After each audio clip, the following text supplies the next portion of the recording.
Like کریں، subscribe کیجیے، bell icon کو دبائیں تاکہ ہماری ویڈیو سب سے پہلے آپ کے پاس پہنچ سکے۔ اللہ کے رسول صلی اللہ تعالی علیہ وسلم نے ہمیں مکمل دین عطا فرمایا ہے۔ سب کی حیثیتوں کو آقا کریم صلی اللہ علیہ وسلم نے بتا دیا ہے۔ اس کے بعد میرے اور آپ کے آقا غیب داں نبی صلی اللہ علیہ وسلم فرماتے ہیں قیامت کی نشانیوں میں سے ایک نشانی یہ ہے عورتیں قبلہ بن جائے گی، عورتیں قبلہ بنے گی، یعنی مرد سب سے زیادہ اگر کسی کی گفتگو سنے گا تو اپنی بیوی کی گفتگو سنے گا، اپنی بیوی سے وہ ہر بات کرے گا، ہر مشورہ کرے گا، عورتیں قبلہ بن جائے گی۔ میرے پیارے آقا صلی اللہ علیہ وسلم کے پیارے دیوانوں، آپ اندازہ تو فرمائیں، آج اس کو بھی آپ دیکھ لیجئے، اللہ اکبر، اگر کسی سے کوئی بات چیت کرنا ہو تو لوگ کہتے ہیں ٹھیک ہے گھر میں مشورہ کریں گے، لیکن جب غور کریں کہ یہ گھر میں مشورہ کس سے کرے گا تو پتا چلتا ہے اس کی بیوی کے علاوہ اور ہے کون جس سے یہ مشورہ کرے گا۔ حالانکہ میرے آقا علیہ السلام نے یہاں تک فرمایا عورتوں کو اپنے خواب بھی نہ بتاؤ، عورتوں سے مشورے بھی نہ کرو۔ آقا کریم عورتوں سے مشورہ کرنے کو منع کرتے ہیں، آقا کریم عورتوں کو خواب بیان کرنے سے منع کرتے ہیں، اور یہاں تو سارے معاملات انہی کے مشورے سے ہوتے ہیں۔ میں یہ نہیں کہتا کہ مطلقاً عورتوں سے مشورہ کرنے کی ممانعت ہے، لیکن انہی کے احکامات پر اور انہی کے مشورے پر سارے معاملات کا ڈیپینڈ کر دینا یہ بڑے نقصان کی بات ہے، اور قیامت کی نشانیوں میں سے ایک نشانی ہے۔ میرے پیارے آقا علیہ السلام کے پیارے دیوانوں، عورتیں جو کہے گی وہ ہوگا۔ آج آپ دیکھ لیں عورتیں جو کہہ رہی ہے وہی ہو رہا ہے، عورتیں جو چاہ رہی ہے وہی ہو رہا ہے۔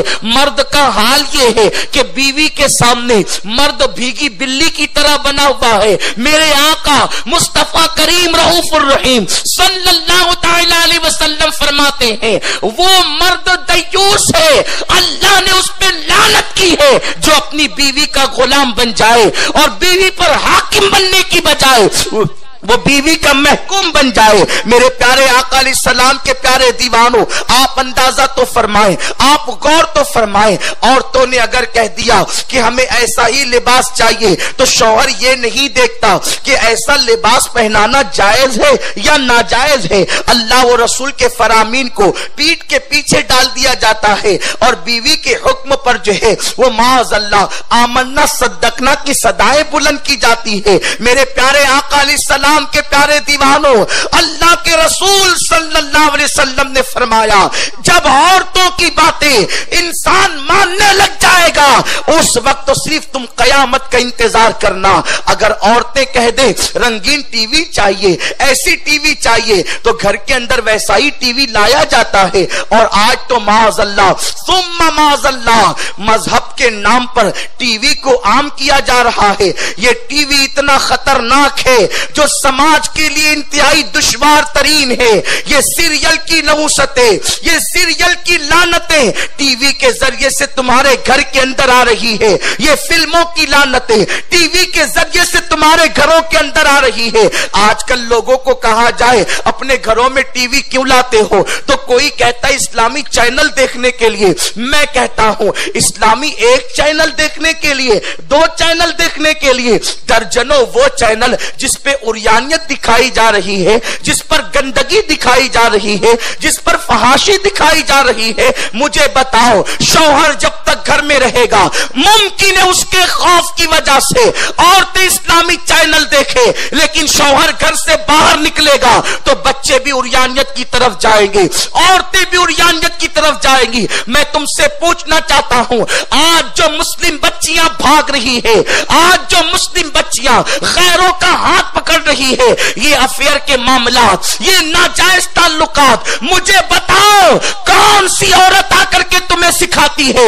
تمہاری بیٹیوں کو سکھاتی ہے، تمہارے گھروں میں ٹریننگ دی جاتی ہے۔ پتا چلا کوئی ٹریننگ دینے نہیں آتا۔